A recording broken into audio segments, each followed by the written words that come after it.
one of the greatest pitchers you've likely never heard of hails from Cuba. His nickname, El Diamante Negro, the Black Diamond. This is the great Jose Mendes, possessing a dynamic fastball, a great hard-breaking curveball, and pinpoint control to go along with it. He dazzled not only in Cuba, but also in the Negro Leagues here in the United States with the great Kansas City Monarchs. And how did the great Major League manager John McGraw describe Jose Mendes? Only as a combination of Walter Johnson and Grover Alexander. That's pretty good.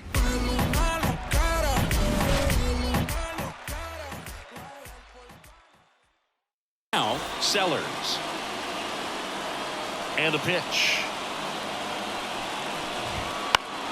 And that one fouled off.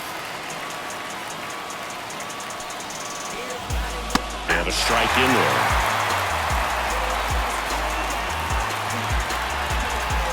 Swings through it, and that's a strikeout. Now the left fielder, Sanders.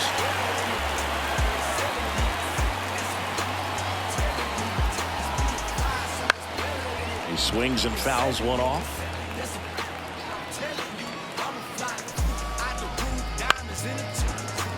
And a foul ball. Swing and a miss. Struck him out. Mendez in full control now. In the air out to center. Sizes this one up. He's got it. And that is out number 3. The relationship between the Negro Leagues and Cuba and Spanish-speaking countries in general was a bond created by baseball. Negro League players would venture down to Cuba well before major leaguers would go there, and of course, they were welcomed with open arms.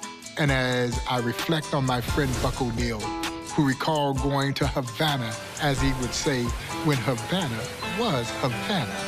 Oh, it was absolutely beautiful, as Buck would recall, how much they enjoyed the scenery and the treatment that they were welcomed to when they came to Cuba. And then when the Cuban athletes would venture away from home to come play in the Negro Leagues, they got the exact acceptance here in the Negro Leagues. You see, the Negro Leagues just simply did not care what color you were. All they cared was, can you play?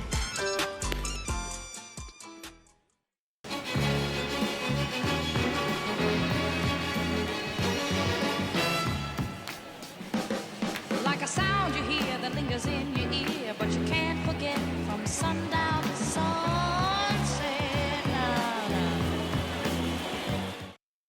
Bottom of the first.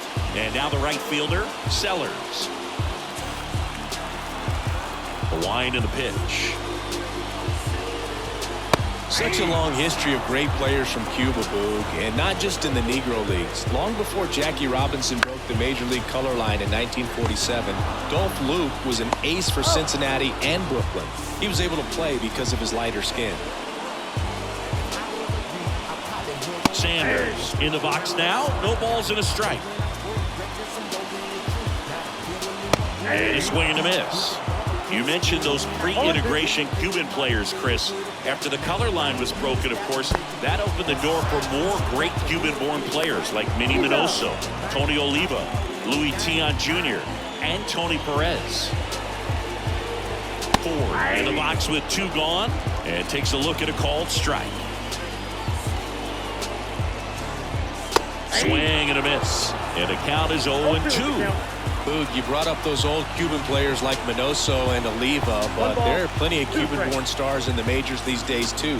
Guys like Yordan Alvarez, Raisel Iglesias, Randy Arozarena, and Luis Robert Jr. are lighting things up in the show these days. 2 down, nobody on. Fights that one away, still 1-2.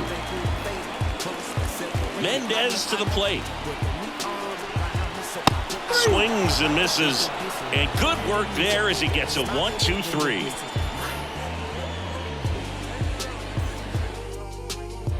And we're back, bottom of the second. And here's the first baseman, West.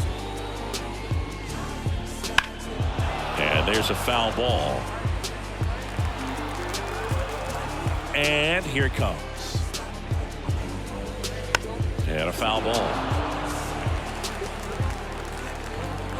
0-2 now. Mendez keeps mowing down Chicago with his third K. Now it's the shortstop, Perry. That clips the inside corner for a strike. Strike 2. No ball, 2 strikes. Next pitch misses. Now 1-2. Right side, Bates. Steps on first for the out. And now, Little. That catches the top part of the zone. It's 0-1. Comes up empty. No ball, 2 strikes. That misses the zone, and it's 1-2. Wouldn't chase that time.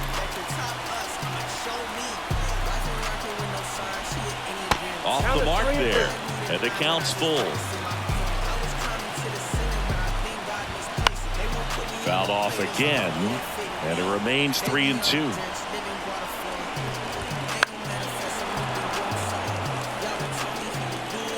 Two outs. Some heat there at 90.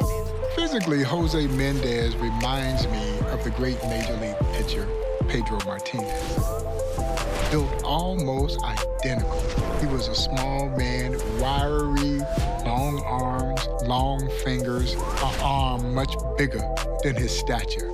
Blazing fastball, high-rising fastball with a sharp breaking curveball, and then you add the dimension of pinpoint control, he was virtually unhittable. Shows, where they at? Sold out, to the world, get the bag, get the money. Your mom, she still love it, never wife it, I love it. With the tying run and scoring position in the bottom of the ninth, Perry the next to hit. Mendez back to work. And that gets the inside corner for a strike. The tying run is 90 feet away. Little now at the plate. Just missed. Ball 1, no strike. Instead of letting the hitter get his arms extended, tied him up a little bit, slightly up, slightly in. Popped up. And there's 2 away. So they're down to their final out. Here's the center fielder, Newman. With the tying run at third, winning run at the plate. Here in the last half of inning number 9. Ball game. Mendez closes it out for Kate. Jose Mendes' breakout season in 1908 as a youngster is one for the record books. The Cincinnati Reds had ventured down to Cuba as Cuba was open now for goodwill tours of baseball. Jose Mendes welcomed the Cincinnati Reds to his native Cuba by pitching 25 consecutive shutout innings. Oh, it gets even better. He would go on to add to that number, compiling 45 consecutive shutout innings against both minor and major league teams during that particular jaunt there in Cuba. I'm not sure you'll see that feat duplicated again.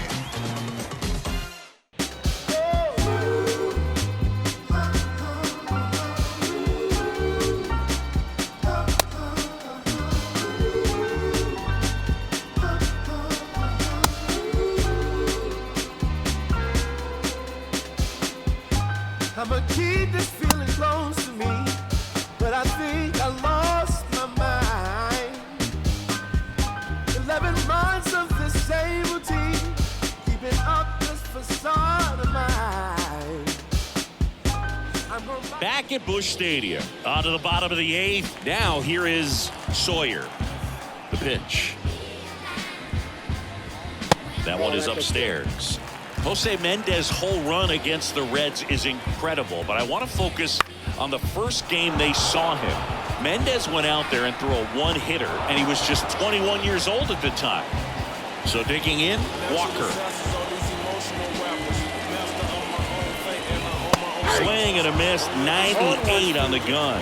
It's crazy what Mendez was able to do in 1908, and not just against the Reds. He led the Cuban League with 157 strikeouts. That was almost twice as many as the next best pitcher in the league. Back on that series against the Reds, Jose had such dark skin that the Reds wouldn't sign him, even after he dominated their hitters. They did sign his lighter-skinned teammate Armando Marsans 3 years later. Marsans was good, but Mendez was the real star on that squad. The punch out there, 2 gone as Mendez continues to cook. Todd getting ready to hit.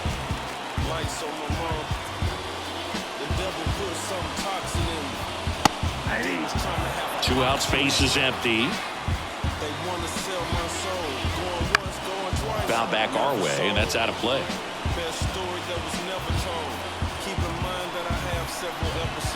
Swing and a miss, struck him out, and a nice inning of work there as he sets him down 1-2-3. Rose leading things off and takes a strike.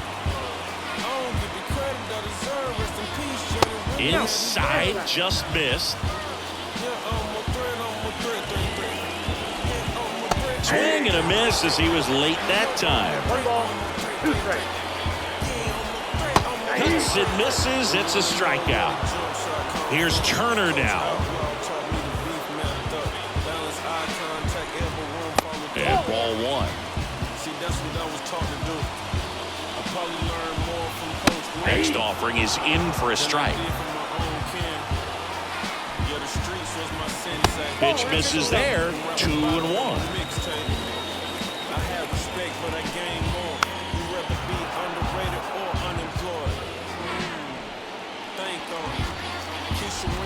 Swings and misses at the breaking ball in the dirt. And it beats him for out number 2. That's a strikeout.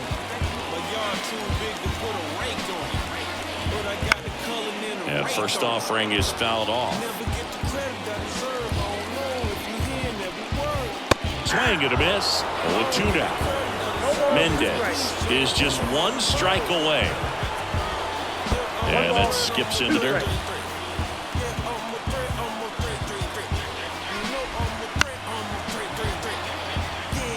2 down, nobody on. Fouls it off, still 1-2. Mendez wheels and deals. Stays alive. 2 outs. Swing and a miss, and he got him. And that'll do it.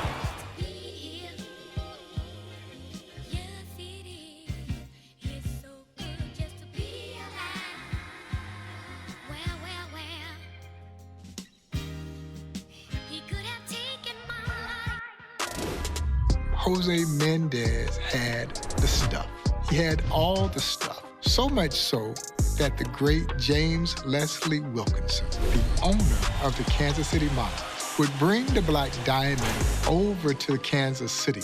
Mendez responded as the Monarchs would become a juggernaut there in the Negro National League.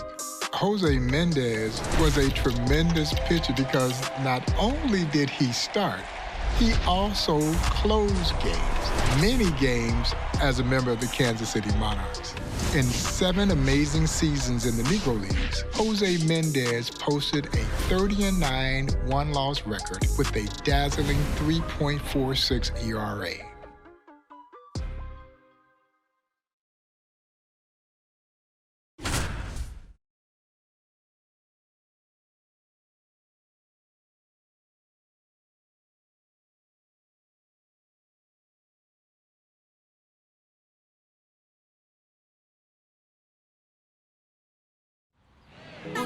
Solo le cae nombre, ya no le caen lágrimas.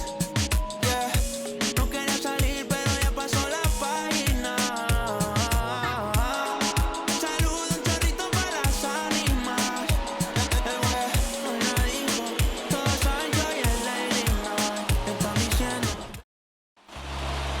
Monarchs are digging in now. Mendez back to work.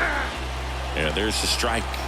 When Jose Mendes joined the Monarchs in 1920, he became the final piece of one of the greatest rotations in baseball history.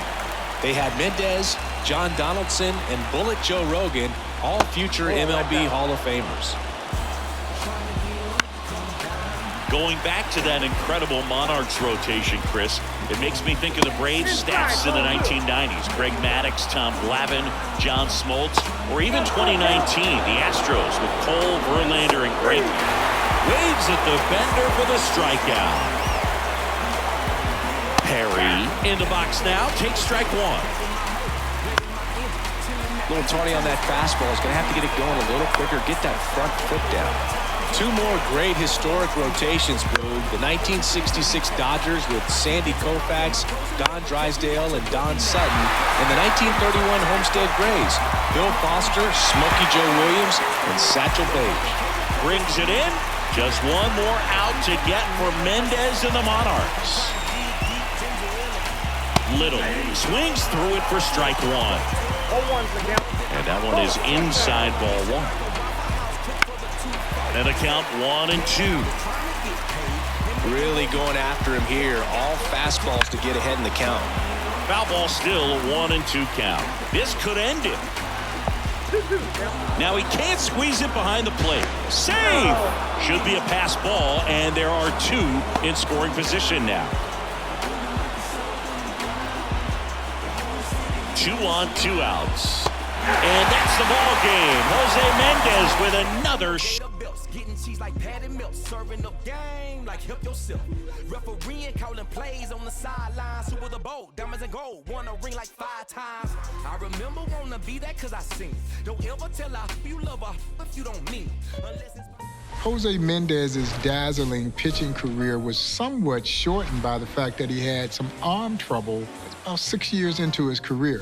And he moved to shortstop, and he played a great shortstop. But when he needed to toe the rubber, Mendez summoned up the strength to get out on the mound, and he dazzled once again, helping the Monarchs capture the inaugural Negro Leagues World Series, an exciting 10-game series against the Hilldale Daisies out of Darby, Pennsylvania. And Jose Mendes was one of the stars of that series, winning the deciding game number 10 to bring the title home to the Heartland.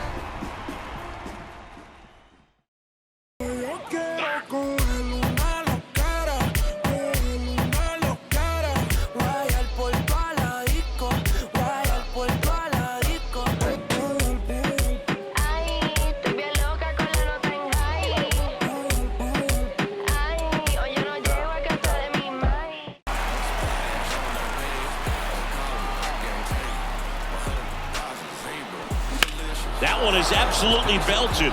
That's back there. That one opts against the fence. Round second, taken for third. In there safely.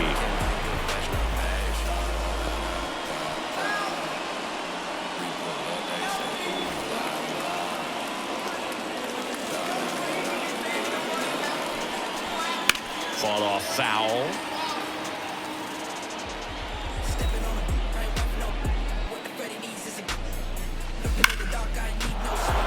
Line drive, base hit. So they get a man aboard with a 1-out single. Around first and hustling for second. The throw to second is offline. I've been on my doors since a youngin'. You should know that.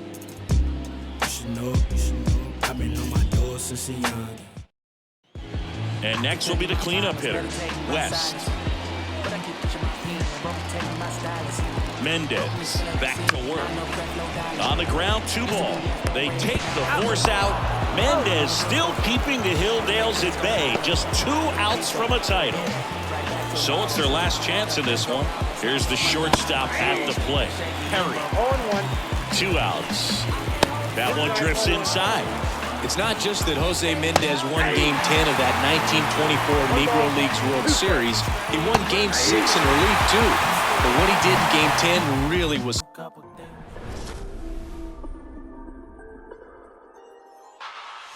Jose Mendes was one of the most dominant pitchers this game has ever seen. The Black Diamond. Oh, and he was a great one. He is rightfully enshrined in the National Baseball Hall of Fame.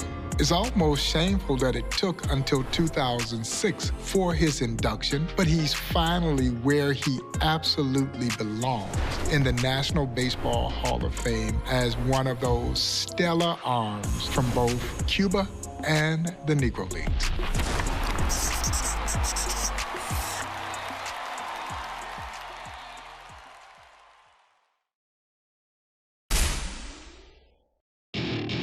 Welcome to my party, we're just getting started. A life is a dream or a nightmare scarring. Hand me a drink cause I think I'm going all in. Get me a shrink who can catch me when I'm falling. Cover up my scars, flip the handlebars, crashing in my car.